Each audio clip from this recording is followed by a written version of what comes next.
seperti biasanya kembali menemani Anda di acara Rumpi No Secret. Ditemani oleh Daniel di pojok sana, dan tentunya sudah hadir beberapa bintang tamu yang akan berbagi ceritanya. Salah satunya sudah siap, ada Seda Salim. Assalamualaikum, Bu. Waalaikumsalam. Kapan terakhir kamu di sama Amar Zoni, Ci? Nanti kita ngobrol sama Seda ya. Tapi sebelumnya kita ke pojokan dulu untuk membahas apa yang lagi ramai menjadi perhatian publik, baik itu untuk hal-hal yang datang dari dunia nyata maupun dari dunia maya. Ini masih seputar pernikahannya Amanda Manopo dan Kenny Austin yang hanya mengundang eksklusif 50 orang aja gitu ya, intimate wedding. Masih banyak netizen yang bertanya-tanya, kenapa kok Fajar Sad Boy diundang tapi anak-anak bermed nggak diundang gitu ya. Salah satu yang menjadi sasaran pertanyaan itu adalah Syifa Haju ya. Apalagi karena Syifa Haju kan juga baru kemarin tuh dilamar. Kok calon pengantin gak saling undang gitu kali ya, sampai akhirnya Syifa Hajunya kesel mungkin ya, banyak kan yang nanya, jadi dia jawab ya, kenapa nggak diundang sama Manda, kan kalian temenan katanya gitu. Menurutku nggak usah dipermasalahin undang-mengundang, setiap pasangan yang bikin acara punya hak dan pertimbangan soal tamu undangan, especially kalau weddingnya intimate. Not everything has to be taken personally, we're all in a good terms ya. Yang penting kita pasti mendoakan both of them supaya happily ever after. Artinya nggak usah dipikirin sih, nggak diundang juga santai aja gitu. Tapi hubungan mereka ya baik-baik aja, nggak ada masalah juga. Yang penting kan kirim doa ya. Terus ada lagi nggak sih postingan? Oh ya, karena netizen tuh banyak yang ya, banyaklah yang berspekulasi gitu ya. Kenapa kok anak-anak mermaid nggak ada satupun yang diundang ya? Tapi di sehari sebelum pernikahannya Amanda malah posting undangannya untuk umum gitu, bahkan mengajak kayak seolah-olah mengajak netizen untuk datang ya guys. Maksudnya mungkin nonton ya di siaran live streamsnya. Terus banyak juga yang mengkait-kaitkan bahwa mungkin ini ada kaitannya sama Amanda yang pernah trauma punya sahabat gitu. Jadi Amanda pernah bercerita dia tuh punya teman banyak ya, tapi teman-teman aja. Dia kayaknya nggak mau terlalu dekat atau terlalu percaya sama teman-teman gitu karena merasa pernah dikecewakan. Coba kita lihat cuplikannya berikut ini. Coba kita baca. 1. Nah, udah dijawab tuh sama Syifa, semua orang berhak sama keputusannya masing-masing. Kan Manda ngambil tema intimate, mana dikata Manda musuhan sama teman-teman mermaid gitu. Oh, ada spekulasi juga gitu ya, musuhan kali gitu. Yang berikutnya, banyak loh, bukan cuma Manda doang yang nggak diundang. Anak mermaid lain, Leonard, Angga juga nggak undang anak mermaid kan, kata gitu. Oh ya, Angga Yunanda waktu nikah juga nggak undang anak mermaid ya. Aku juga, lah siapa? Aku emang anak mermaid. Yang berikutnya, ada lagi. Dan sahabat sejatinya ia temukan di set Fajar Boy, sederhana dan menghibur. Nanti kita tanya ya, sebenarnya dia tuh diundang atau pengisi acara. Loh, salah. Tapi menurut aku ya, mungkin yang komentar kok nggak diundang ini, kok nggak diundang ini, mungkin belum pernah menggelar sebuah acara pernikahan di mana koleganya banyak banget itu, karena bingung ya, atau belum pernah mantu ya. Zaman sekarang tuh, wah elah biaya menikah tuh mahalnya ya, dan urusan undangan tuh kan satu kan harus dikasih makan ya. Itu kan biayanya gede. Terus habis itu bukan cuma masalah biaya ya, bukan cuma masalah biaya, cuman masalah takut ntar ngundang ini, kalau nggak ngundang ini ntar jadi rame ya kan. Kalau ngundang ini harus ngundang ini, oh jadi banyak ya. Akhirnya udah intimate aja. Jadi semuanya berhak, bebas aja. Kita kalau nggak diundang juga kirim doa yang penting ya. Ada Seda Salim, sekarang kita lihat dulu profilnya berikut ini. Baik, sekarang sudah bersama dengan Seda Salim. Apa kabar, Bu? Alhamdulillah baik. Alhamdulillah baik. Kita lihat dulu postingan. Sehat ya? Insyaallah. Alhamdulillah. Kita lihat dulu postingan Seda yang terakhir nih, menanggapi soal Amar Zoni kayaknya ya. Kamu bilang, saya pernah pasang badan membela kamu di saat semua orang merendahkan dan menghina kamu. Saya menjenguk kamu di sel dengan penuh empati, berusaha menguatkan kamu secara mental, emosional, dan finansial. Tapi kamu balas dengan perbuatan yang zalim. Hanya karena saya tidak memberi uang, kamu balas memberi panggung Sika untuk memfitnah, merendahkan, dan mempermalukan saya di media sosial. Itu sungguh zolim kayak gitu ya. Nih, kamu ketika dengar kabar bahwa ya Amar kena kasus lagi, ada dugaan dia mengedarkan narkoba dari sel gitu ya. Kamu sebenarnya udah tahu dari berita atau sebelumnya tuh udah dengar-dengar? Karena ini kan kasusnya sebenarnya terjadi di Januari ya. Aku baru tahu dari teman-teman media sih. Teman-teman wartawan pada ngehubungin aku, ketika beritanya muncul. Aku juga kaget gitu, shock. Cuman aku di sini prihatin sekali. Kalau kemarin-kemarin aku membela dia kan karena aku melihat dia menzolimi dirinya sendiri kan dengan mengkonsumsi barang haram tersebut gitu. Tapi sekarang sepertinya dia tidak hanya menzolimi dirinya sendiri, tapi sudah mengarah menzolimi orang lain juga. Kalau sudah konteksnya ada dugaan pengedar di situ. Dan yang aku nggak habis pikir, ini apa dia nggak mikir anaknya gitu loh. Aku kesel gitu, kecewa, kesel, marah. Apa yang ada di otak dan di hatinya itu apa gitu. Kayaknya ada yang salah gitu. Makanya aku ngasih statement, kayaknya yang kamu butuhkan sekarang cuma 2 deh, Mar. Kamu cuma butuh pertolongan Allah karena sudah parah banget keadaannya sekarang. Bahkan ancamannya maksimal hukuman mati, subhanallah ya. Seumur hidup minimal, ada yang beberapa sumber berita ada yang bilang gitu. Kayaknya kamu cuma butuh 2 pertolongan deh, pertolongan Allah sama psikiater. Dia butuh pertolongan psikiater karena aku melihat ada yang salah dengan isi kepalanya dan hatinya. Harus ditangani secara serius sih kalau aku lihat. Karena dia sudah 4 kali ya. Iya, 4 kali jatuh ke lubang yang sama. Di postingan-postingan kamu kan kamu selalu menyebut karma gitu, dan kayaknya emang ada, kayaknya kesel banget gitu. Sebenarnya apa sih yang membuat kamu kesel sampai menulis ada karma hitting sama? Iya kan, aku ini kan membela dia kan bukan untuk mencari sensasi. Kalau tujuannya mencari sensasi telat banget. Ngapain baru sekarang? Dari zaman gue diajak liburan di Bali, gue udah koar-koar dong 10 tahun yang lalu. Tapi kan diem gitu loh, aku nggak heboh gitu loh. Baru sekarang aku buka gitu, karena kan banyak yang nggak percaya gitu kan. Nah kalau sekarang kan aku sebenarnya sudah di titik kecewa sekali. Kalau kemarin-kemarin kan memang sangat membela dia gitu kan, karena aku prihatin dengan apa yang dia alami, bertubi-tubi musibah mendatangi dia gitu. Dan sampai akhirnya ada perbuatan yang sangat melukai hati aku. Jadi setelah aku membela dia seperti itu, dia sempat meminta tolong secara finansial ya. Dia, ini baru aku buka ya. Kemarin-kemarin kan aku keep ya. Dan aku buka karena aku ingin meluruskan fitnah, Kak Rose. Kan kemarin-kemarin kan aku diwawancara di Rumpi kan nangis tuh. Itu banyak yang salah paham, banyak yang memfitnah aku cinta ditolak. Bertepuk sebelah tangan. Itu kan fitnah yang merendahkan marwahku sebagai perempuan gitu loh. Bahwa sebenarnya kemarin-kemarin aku di Rumpi nangis itu karena aku sakit hati. Aku sudah menolong dia pasang badan, mengangkat marwahnya dia di saat banyak orang yang menghujat dan menghina dia. Tapi justru dia membalas dengan kalimat yang melukai hati aku hanya karena aku tidak bisa memberikan dia sejumlah uang. Ya, karena memang dia memang sangat kesulitan dalam sisi finansial pada saat itu, sisi ekonomi pada saat itu. Dan dia minta bantuan sejumlah uang yang menurut aku sangat fantastis jumlahnya, sangat besar. Jadi ini aku luruskan ya.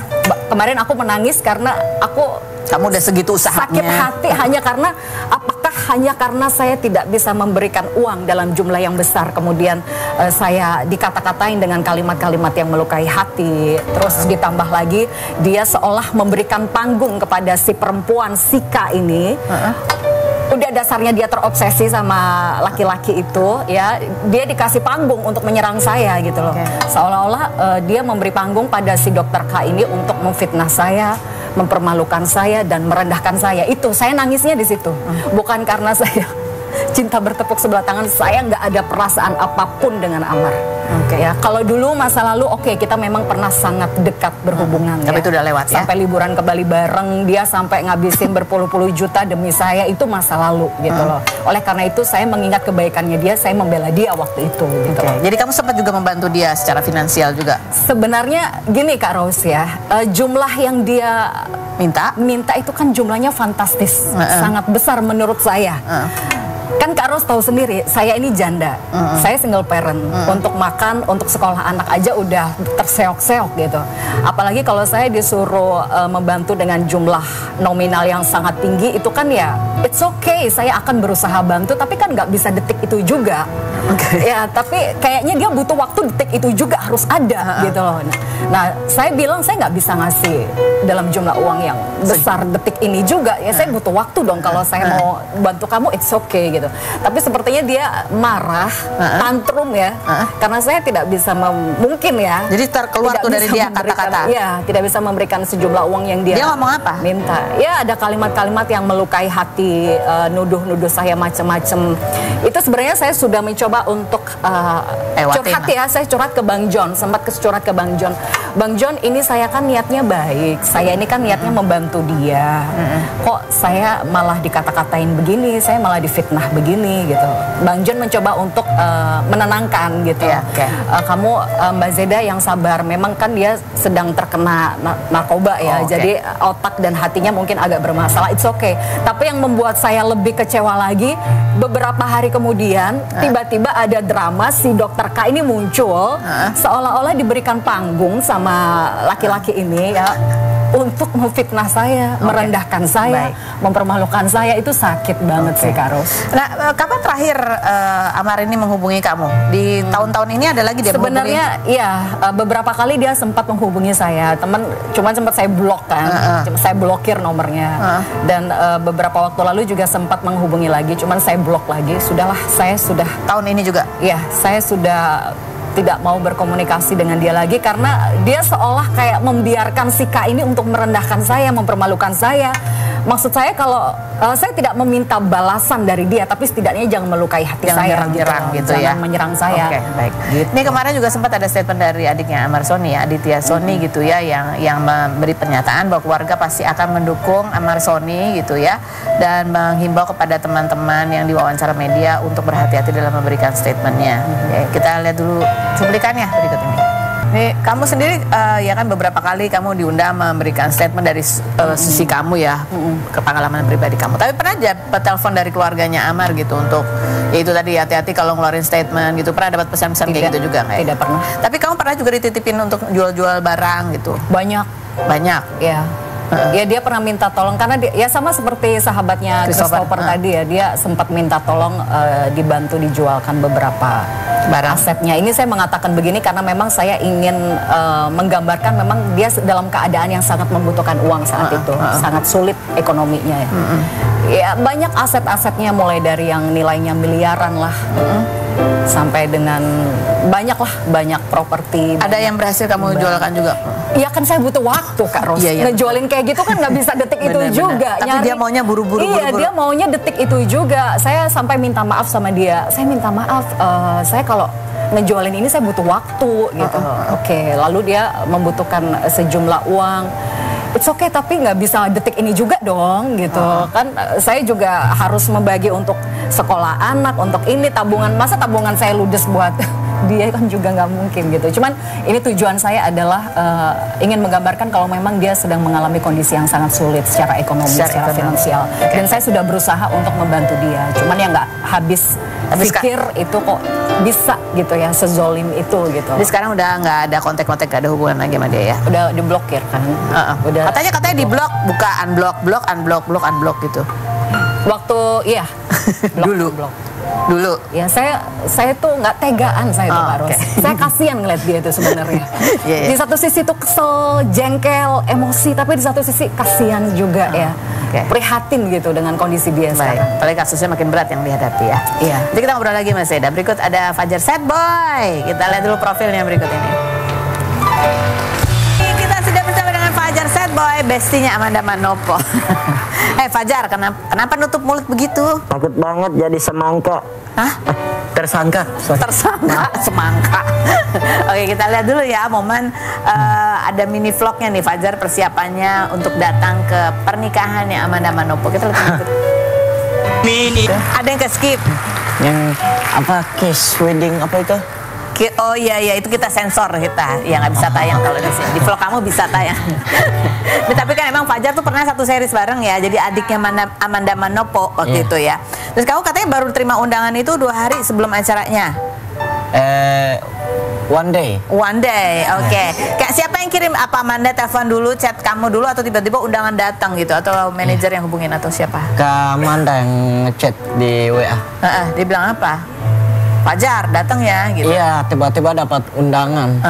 Tapi kamu sebelumnya udah tahu emang kalau Manda ada rencana mau nikah? Iya, before-nya waktu pas foto-foto itu, pas foto poster, udah dengar kalau Kak Amanda itu mau nikah. Terus?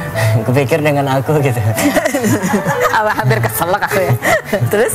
Iya, ikut senang aku. Pasti ya. Bahagia banget. Iya. Tapi kamu tahu nggak waktu itu dia nikahnya sama Kenny? Oh iya, soalnya udah ada foto-foto poster ya. Iya. Tapi kamu nyangka itu nikah atau itu masih? Oh ini nikah beneran atau nggak, masih bingung gitu nggak sih atau? Iya, emang udah kerasa ini ternyata beneran. Iya, bukan borongan. Bukan borongan. Nah, kan kamu diundang tapi kamu datang bareng manajer. Padahal kan cewek-cewek yang deket sama kamu banyak. Kenapa kamu datangnya manajer nggak dengan salah satu cewek yang lagi deket sama kamu? Ya, takutnya ribet gitu. Takut ribet ya? Lagian takut ketahuan sama yang lain. Oh, lagian gak ada cewek juga. Komentar netizen coba kita baca berikut ini. Aduh Fajar, kok Fajar diundang sedangkan teman-teman merembet gak ada satupun, padahal teman dari kecil. Circle lu sekarang kelas atas banget Jar, kata gitu. Kenapa Fajar diundang? Karena buat mewakili hati orang Indonesia yang sedih gitu. Yang berikutnya ada lagi, Manda kayak sayang banget sama Fajar. Lu ngamplop berapa Jar sama kakak lu? Secara sebenarnya gak kaleng-kaleng. Kamu ngamplop gak? Iya, aku ngasih kado. Oh ngasih kado, apa kadonya kalau boleh tahu? Ada piring sama gelas. Piring sama gelas. Iya. Iya, emang itu kalau pengantin baru perlu itu ya. Iya. Terus kan kamu ada adegan kamu nangis tuh, itu nangis beneran atau emang lagi ya gimmick kamu aja gitu? Atau Iya, emang terharu banget? Emang real life aku sih emang kayak gitu ya. Dan aku jujur terharu banget gitu lihat Kak Amanda nikah. Kenapa? Ya ikut terharu, terharu bukan karena sedih ya, tapi karena bahagia emosinya, kebahagiaan. Kenapa sampai terharu? Ya nggak tahu ya, mungkin kerasa aja gitu apa yang dia rasakan. Rasa happy-nya. Iya, rasa happy-nya, rasa kuenya juga kan. Iya, rasa kuenya enak juga ya. Pedas kuenya. Gimana sih kuenya pedas? Fajar, terus kan ada souvenirnya juga banyak ya dikasih ya. Kamu katanya nggak nyangka dikasih TV, kamu pikir itu door prize, makanya kamu nempel-nempel Amanda biar dapat door prize ya? Iya, before-nya udah ngomong kalau aku mau dikasih TV. Ya, siapa yang ngomong? Kak Amanda. Bilangnya gimana? Pas di ruangannya beliau, sama Bang Kenny, bilang, ntar Jar, aku mau lempar bunga, aku kasih ke kamu ya, kamu tangkep ya. Iya, terus aku dalam hatiku serius nih buat aku sendiri. Nah terus seiring berjalannya waktu nggak dapat bunga, soalnya aku lagi ke bawah, hotel itu, lagi jadi turun ke bawah. Nggak ada di momen itu ya, terus? Iya. Jadi kecewa tuh, ya nggak dapat bunga deh gitu. Iya. Terus? Nggak juga sih. Nggak juga ya. Lebih kepikiran dapat TV nggak ya? Iya, buat main PS kan. Oh iya. TV segede apa sih? Segede 30 inch. Wih, bawa pulangnya gimana? Bawa pulangnya gimana? Diangkat aku sama manajer aku. Jadi pulang kawinan itu ngangkat-ngangkat TV gitu? Iya kan, ada diikat gitu kan. Misalnya ini TV. Nah, diikat dari tali situ, dari tali sini aku bagian tali sebelah, beliau bagian tali sebelah. Masya Allah, luar biasa ya. Dan kita lihat ya ada videonya Fajar unboxing souvenir pernikahannya Amanda sama Kenny Austin. Kita lihat yang berikut. Ada alat skincare sama alat make up ya. Aku tadi tanya, cushionnya itu buat kamu kamu cobain? Udah tadi pagi. Tadi pagi, terus cocok? Terus pas turun di apartemen, ada bocil yang bilang, menyala bangku. Warnanya putih gitu kayaknya. Terus Ajar, gimana perasaanmu? Kamu kan itu intimate wedding dan kamu tuh dianggap berarti kan sama Amanda adalah sosok yang lumayan dekat dan berarti dalam kehidupannya Amanda. Dan banyak orang yang nggak diundang, kamu diundang. Apa yang kamu rasain, Jar? Senang aja, bahagia aja. Teman circle kamu udah makin keren banget itu ya, berarti ya teman-teman deket kamu, bestie kamu. Pas circle? Gak tau ya. Soft spoken aja gitu deh. Soft spoken. Nah kan kamu pernah satu seri sama Amanda gitu kan? Iya. Abis itu masih suka kontek-kontekan ngobrol gitu gak sih sama Amanda? Iya. Oh, sosok Amanda Manopo di mata kamu tuh seperti apa sih? Tapi sebelumnya kita lihat dulu seperti apa nih kebersamaannya Fajar dan Amanda Manopo berikut ini.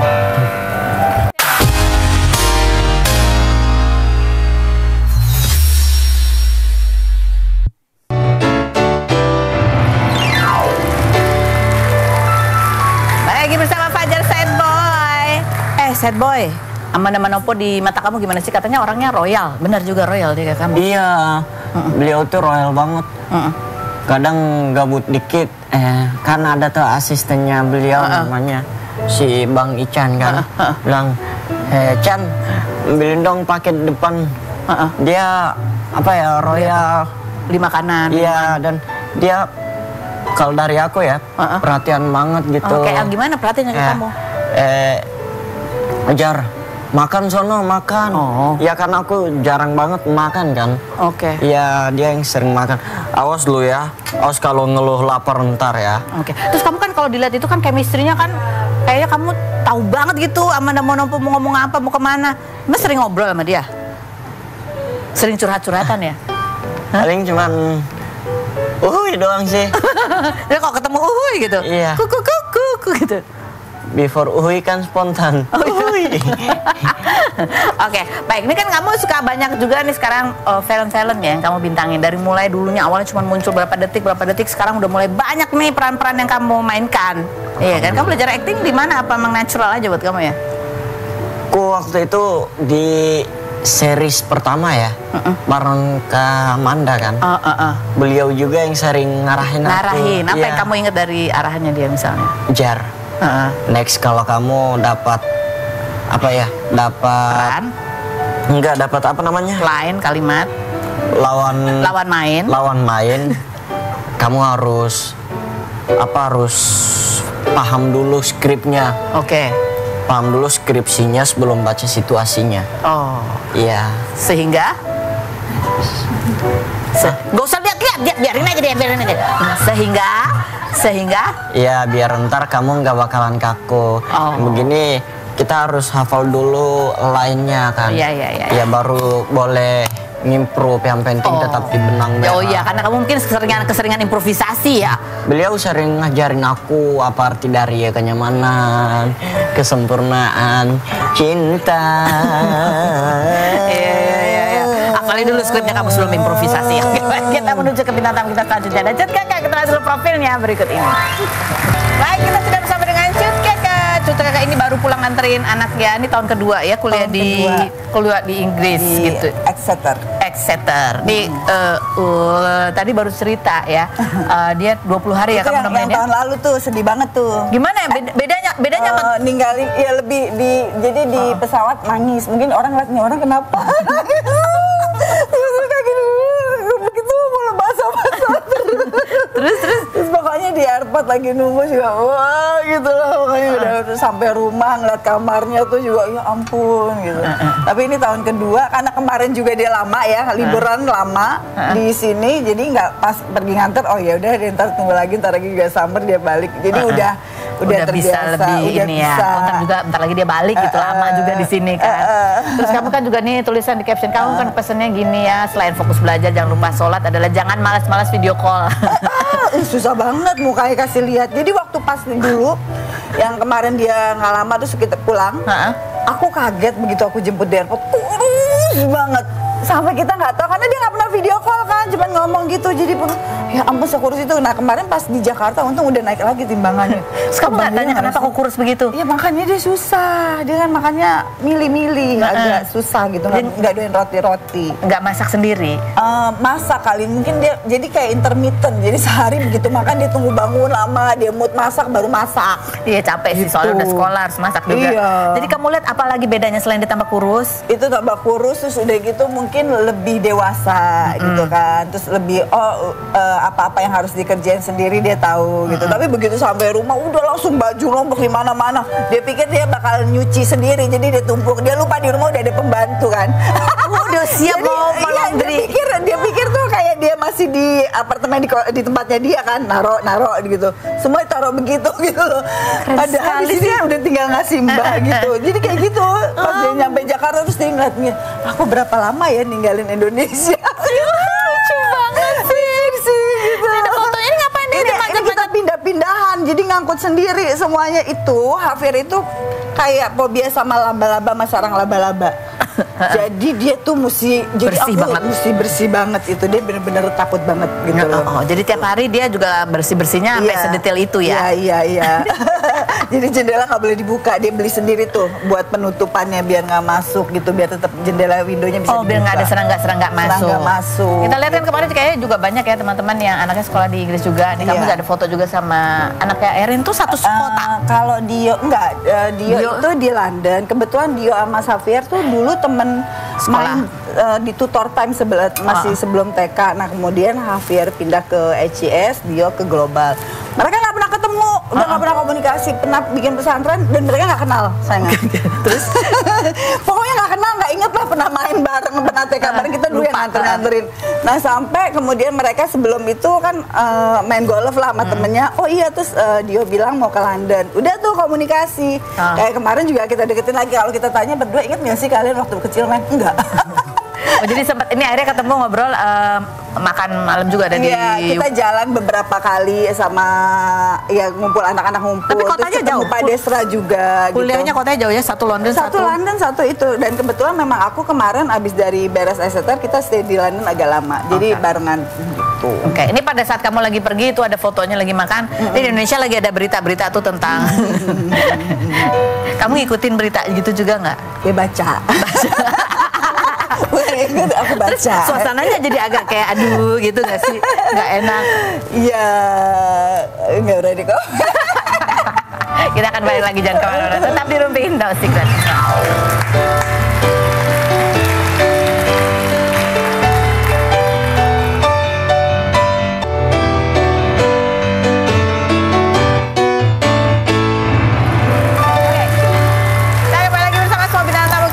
Sebelum kita mau tanya-tanya, ini ada pertanyaan dari ibu-ibu kepada anak. Kamu generasi apa sih sebenarnya, Jar? Aku juga bingung ya. Gen Z, milenium, boomers.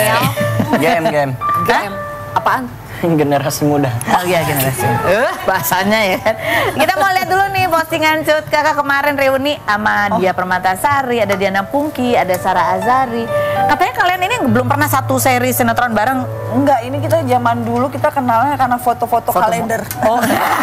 Dulu kan banyak model-model buat kalender apa gitu kan. Nah, kita sering foto bareng, terus barengan gitu kerja. Jadi udah lama banget.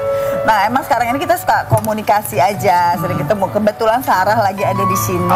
Kan dia kan di Amerika jadi ketemu, ya udah kita ngumpul lagi. Terus kamu kan yang paling aktif, masih aktif di dunia sinetron kan kamu.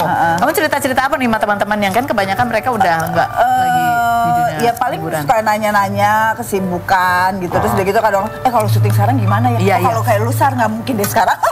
Kenapa? Kan kalau dia kan juta, kalau sekarang nggak bisa lo kayak dulu gitu. Paling kayak gitu-gitu. Kenapa nggak bisa kalau sekarang nggak bisa juta? Bukan, maksudnya kan kalau kita kan kalau dulu kan dia bisa yang kayak gimana-gimana. Kalau sekarang ya beda keadaannya gitu. Kalau pendatang baru kayak model-model Fajar gitu gimana? Wah, itu sih dibully banget. Mukanya pura-pura nggak denger lagi si Fajar. Oh, jadi sedih banget. Sedih banget. Oke. Sekarang kita mau apa sih? Ada postingan Cut Kakak juga, kamu dulu katanya sering dibilang mirip sama Diana Pungki, gitu ya? Dia suka banyak ada yang manggil aku Diana Pungki kalau kemana gitu loh. Iya, apa kabar sih Diana Pungki sekarang ya? Dia nggak pengen main sinetron lagi? Dia mau. Kadang-kadang ada. Oh, kadang-kadang ada. Kita kan sama-sama sekarang anaknya udah pada gede-gede. Jadi makanya punya waktu luang buat ketemu gitu. Kalau gitu undang besok ya Diana Pungki. Undang sama Indra Bruckman berdua ya di sini ya. Iya. Oke, sekarang ada pertanyaan buat Fajar. Silakan Ibu, saya udah baca. Aku dulu ya. Fajar, benar nggak sih anak zaman sekarang itu suka nggak terbuka sama orang tuanya? Benar sih. Benar ya. Kenapa?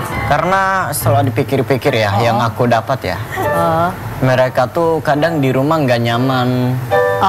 Ya mereka itu butuh tempat pulang yang nyaman gitu, nggak dikit-dikit kayak mereka pulang kemalaman nih, pas balik dimarah sama orang tua itu mereka kayak nggak mau gitu, kayak mereka tuh butuh pelukan, bukan butuh diceramahin.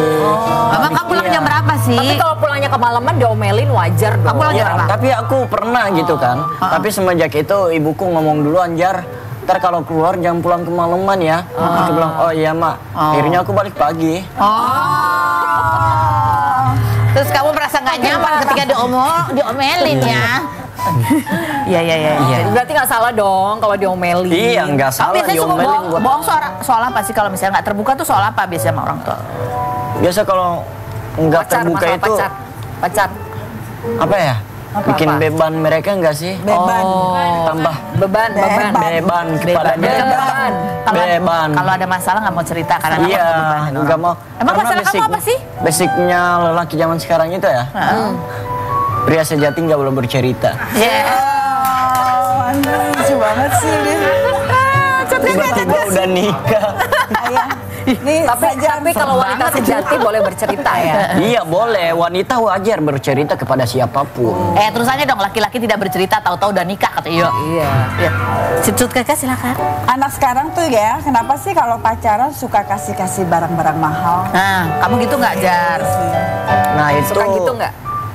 apa? Suka gitu nggak? Kasih Kamu barang-barang kasih mahal. barang mahal nggak? Punya pacar emang? Oh enggak punya tapi enggak harus kasih barang. gitu enggak. Tapi kamu gitu nggak? terlalu gitu. Enggak. Kamu gitu nggak? Suka kasih barang Iya mahal nggak? pengen gitu tapi enggak dulu deh. Kenapa? Maksudnya pengen mengutamakan fungsi daripada gengsi.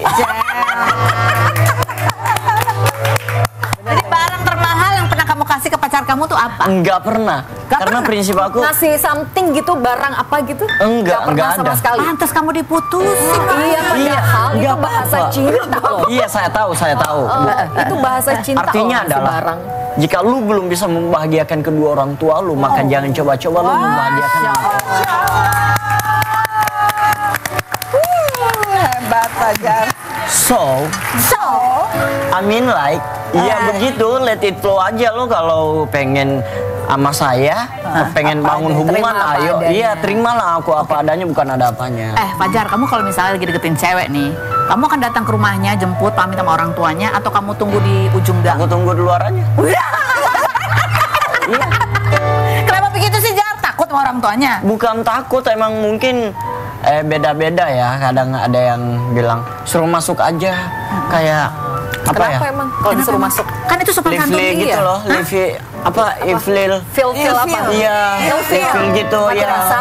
Iya. Siapa ilfil? Kenapa? Kamu Kenapa ilfil? mati rasa? Kenapa? Iya bukan soal gitu. Maksudnya aku sadar diri di background di background latar belakang aku nggak ada yang bisa aku banggain, yang nggak ada cerita yang bisa aku bawa ke orang tuanya. pasti. Iya, jadi ini aku dengan real life aku begini bu. Bu kalau pengen serius anak ibu dengan saya ya udah anak ibu suruh ke orang tua aku aja. Kebalik. Di mana-mana cowok orang tuanya laki ke orang tuanya perempuan. Enggak, Kok saya nggak perempuan mau gitu. ke Saya laki? pengennya cewek yang datangin ke aku, ke orang tua aku. Iya maksudnya lebih baik hubungan yang serius, bukan hubungan yang tulus tapi ujung-ujungnya malah misterius. Kadang jelas, kadang nggak jelas ya ngobrol sama Fajar ya. Fajar, makasih sudah datang. Terima kasih sudah